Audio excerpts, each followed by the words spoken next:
Gadis ini pertama kali tidak memakai pakaian dalam saat tidur. Saat dia hampir ketiduran, selimutnya ditarik seketika, sehingga kelihatan kedua kakinya. Saat masih setengah sadar, gadis bangun untuk memeriksa. Tiba-tiba muncul tangan yang menarik rambutnya, dan menekannya di tempat tidur.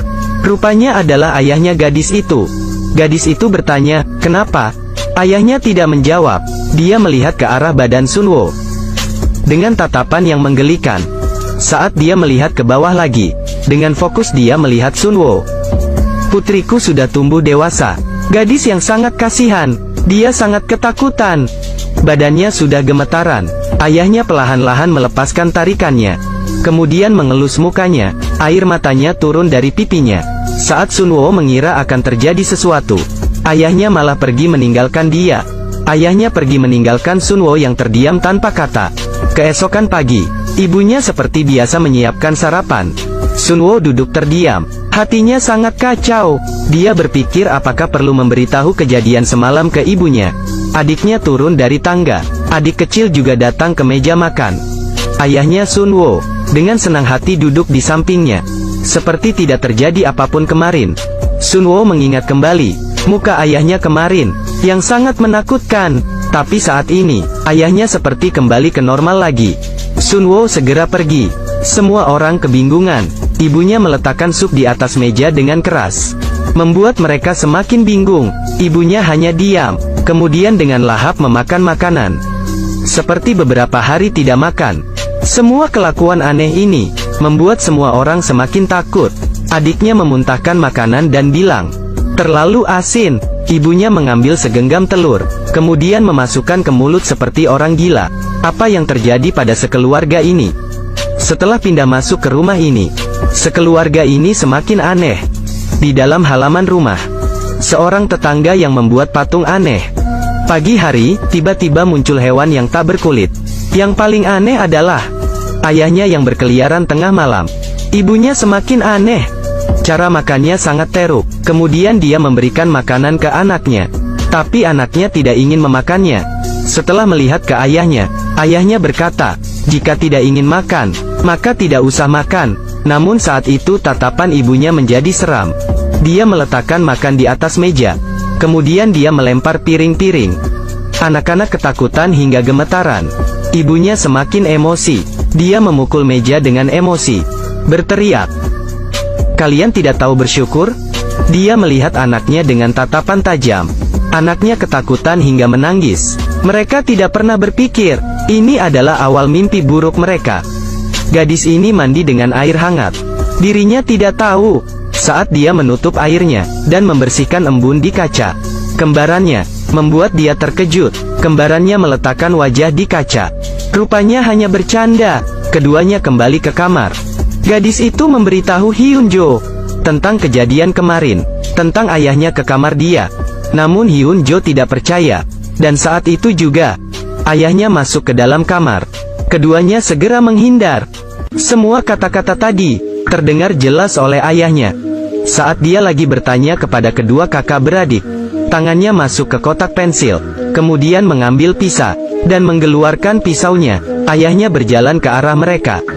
Saat dia ingin melepaskan serangan, berhasil dihentikan oleh Hyunjo. Hyunjo tidak percaya. Tiba-tiba ayahnya muncul di depan mereka, kemudian menarik rambut Hyunjo dan menatap ke arah mereka berdua. Dengan sekali dorongan membuat Hyunjo terjatuh di bawah dan mengenai injakan tangga hingga dia pingsan. Sunwo melihat Hyunjo. Dia langsung membalikan badan dan melihat ke arah ayahnya dengan merangkak, lalu mulai berlari. Sambil berlari dia berbalik kembali untuk melihat. Namun ayahnya tidak mengejarnya, tapi ayahnya pergi ke gudang dan mengambil sebuah palu tua dan kembali ke ruang tamu. Saat itu juga, Sunwo kembali sadar, tak melihat ayahnya dan adiknya. Sunwo segera mencari mereka. Tiba-tiba, dia merasa ada orang di belakang. Perlahan-lahan dia membalikkan badan. Saat ayahnya mengangkat palu dan akan memukulnya, teriakan Hyunjo menyelamatkannya. Dengan menggunakan wajan, dia memukul kepala ayahnya. Namun ayahnya tidak terluka sama sekali. Ayahnya mengangkat tangannya. Palunya mengenai pintu kamar, ditarik, dan berhenti. Kemudian, Dari bawah terdengar suara yang sama dengan ayahnya.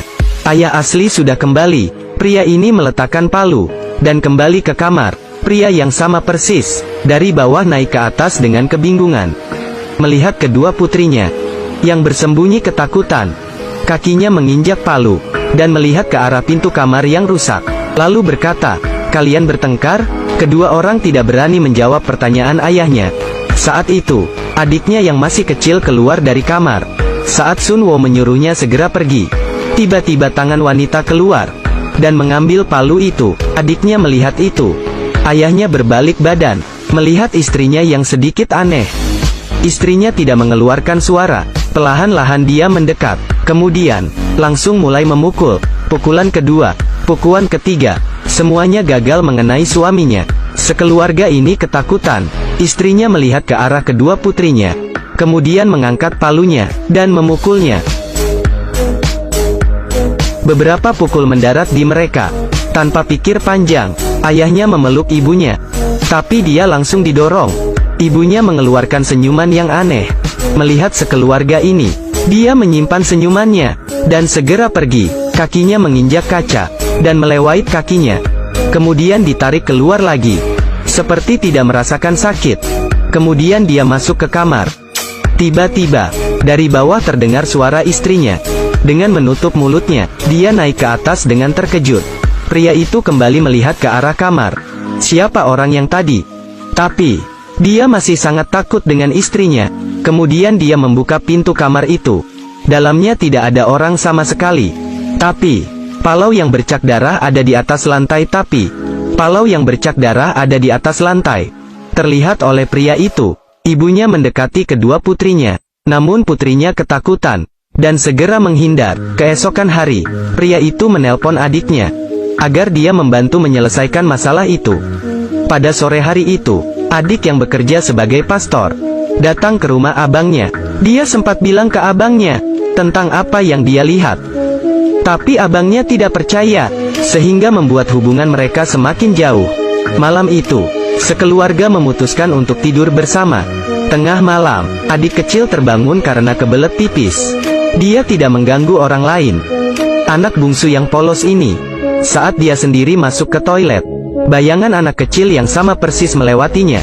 Benar saja, semua anak bungsu di dunia ini sama saja. Anak itu mengangkat pisau dan mengeluarkan senyuman aneh, mengangkat dan berhenti. Anak itu tidak membunuh pastor, seperti dihentikan oleh sesuatu. Pastor kemudian membuka matanya. Dengan begini, karena keberadaannya, sekeluarga melewati malam itu dengan aman. Keesokan hari, pastor mengatakan bahwa dirinya tidak sanggup menyelesaikan masalah itu. Dia menelpon ketua pastor. Semua orang segera membahas kejadian yang terjadi pada keluarga itu. Mereka merencanakan penangkapan roh. Ketua pastor ini sangat hebat. Pengikutnya sangat banyak. Siang itu ketua pastor langsung menghampiri mereka. Tapi, saat di jalan, seekor burung gagak menabrak mobil yang berjalan dengan cepat. Kaca mobil hampir pecah. Saya tidak mengerti, kenapa tidak menghentikan mobil. Apa alasannya? Ini menyebabkan semua pastor dan ketua pastor terbunuh oleh kecelakaan. Saat itu juga, pria mengikat kedua tangan dan kaki putrinya di atas tempat tidur. Ibunya tidak tega, tapi tidak ada cara lain. Mereka harus menunggu kedatangan rombongan ketua pastor. Tengah malam, pastor kembali ke rumah. Badannya penuh dengan darah. Dia membawa kabar yang sangat buruk. Rombongan ketua pastor, semuanya mati kecelakaan. Segala hal nanti harus diselesaikan mereka sendiri. Melihat sepupu yang sangat kesakitan, pastor harus melakukan sesuatu. Tapi, dia benar-benar penakut. Karena terakhir kali dia menyinggung roh jahat, mengakibatkan keluarganya semuanya terbunuh. Dia takut kejadian itu terulang lagi. Jika kehilangan keluarga abangnya lagi, maka dia akan menyesal seumur hidup. Abangnya melutut dan memohonnya agar dia bisa melakukan sesuatu. Mereka harus mencoba sekali. Depan belakang semuanya kematian. Pastor menyalakan lilin, menebarkan air suci. Saat Sun Wo mengenai air suci itu, merasa sangat kesakitan. Sangat kesakitan. Kemudian dia menangis, dan tidak tahu apa yang terjadi. Salib diletakkan di atas tubuh Sun Wo. Sun Wo tidak ada refleks. Tapi, Adegan sebenarnya baru saja dimulai.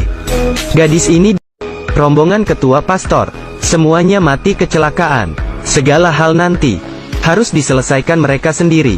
Melihat sepupu yang sangat kesakitan, pastor harus melakukan sesuatu.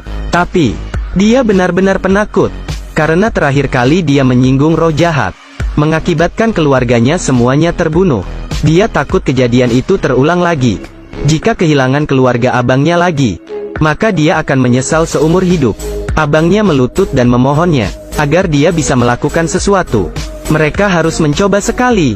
Depan belakang semuanya kematian. Pastor menyalakan lilin, menebarkan air suci. Saat Sunwo mengenai air suci itu, merasa sangat kesakitan. Sangat kesakitan. Kemudian dia menangis, dan tidak tahu apa yang terjadi. Salib diletakkan di atas tubuh Sunwo. Sunwo tidak ada refleks. Tapi adegan sebenarnya baru saja dimulai. Gadis ini diikat di tempat tidur. Dia sangat ketakutan.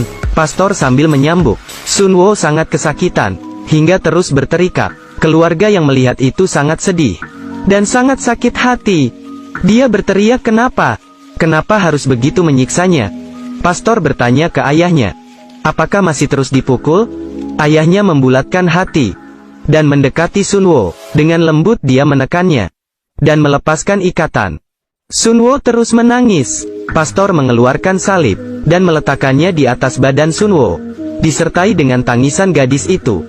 Cambuk kedua dipukulkan. Sakit. Cambuk ketiga dipukulkan. Masih sangat sakit. Cambuk keempat membuatnya hampir mati. Cambuk kelima, cambuk keenam dipukul ke badan Sunwo. Tapi sakitnya di hati ayahnya. Pastor mengganti cambuknya, dan terus mencambuk. Gadis itu kesakitan hampir kehilangan rasa. Saat dia membalikan kepalanya, cambuk mengenai mukanya. Saat itu juga, agensi bergegas ke lokasi kecelakaan. Saat mereka menyelamatkan rombongan ketua pastor, tiba-tiba terjadi ledakan. Hal yang aneh adalah, pastor itu juga dalam rombongan itu, dan sudah pingsan sangat lama. Di sisi lain, Sunwo sudah hampir mati dicambuk. Jika mereka tahu bahwa pastor ini adalah dari roh jahat, akan ada cerita seperti apa? Pastor masih terus mencambuk dengan keras ke badan Sunwo. Ibunya tidak tahan lagi. Pengusiran setan macam apa ini? Ini adalah pembunuhan. Dia langsung menghentikan pastor itu. Melihat ke arah suaminya, dia berkata, kita tidak buat lagi. Biarkan kita sekeluarga mati dengan tenang. Tapi ayahnya juga sangat bingung. Sekeluarga ini sangat ketakutan, juga tidak tega. Pria itu mendorong istrinya, kemudian menyuruh pastor terus mencambuk. Tiba-tiba suara terdengar di telinga pria itu. Kau adalah penakut. Kalian salah pukul orang. Pria itu seperti mengerti sesuatu. Perlahan-lahan dia bangun, kemudian mencekik istrinya. Dengan kuat, pastor mengeluarkan senyuman yang aneh. Anak kecil ini ketakutan. Istrinya mengambil gelas, dan memukul ke kepala suaminya. Pria itu mendorong istrinya ke dinding hingga pingsan. Melihat istrinya yang penuh darah, dia sepertinya mengerti sesuatu. Kemudian dia berbalik arah. Adiknya mengeluarkan senyuman yang lebih aneh. Pria itu menyerang ke roh jahat itu, tapi langsung dipukul hingga terjatuh. Pada saat roh jahat itu akan membunuh pria itu, adik yang asli datang tepat waktu. Dia membacakan mantra, dan berhasil menyelamatkan keluarga ini. Sunwo yang sekarat, pelan-pelan jalan mendekat ayahnya, dan berkata, kenapa memukul saya begitu lama? Apakah saya bukan putrimu? Saat itu juga, pastor mengeluarkan cermin. Sunwo akhirnya mengeluarkan wajah aslinya.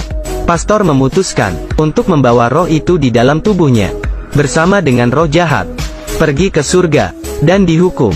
Lambang imannya jatuh ke atas lantai. Ini adalah kali pertama dia berpisah dengan lambang imannya. Cerita akhirnya terlihat sangat sadis. Saya memilih untuk tidak meneruskan lagi. Pasti berhasil mengalahkan roh jahat dengan imamnya. Film pengusiran roh Korea ini sangatlah jago dalam pembuatan filmnya. Jika kalian tertarik, bisa coba menontonnya. Terima kasih sudah menonton. Sampai ketemu lagi.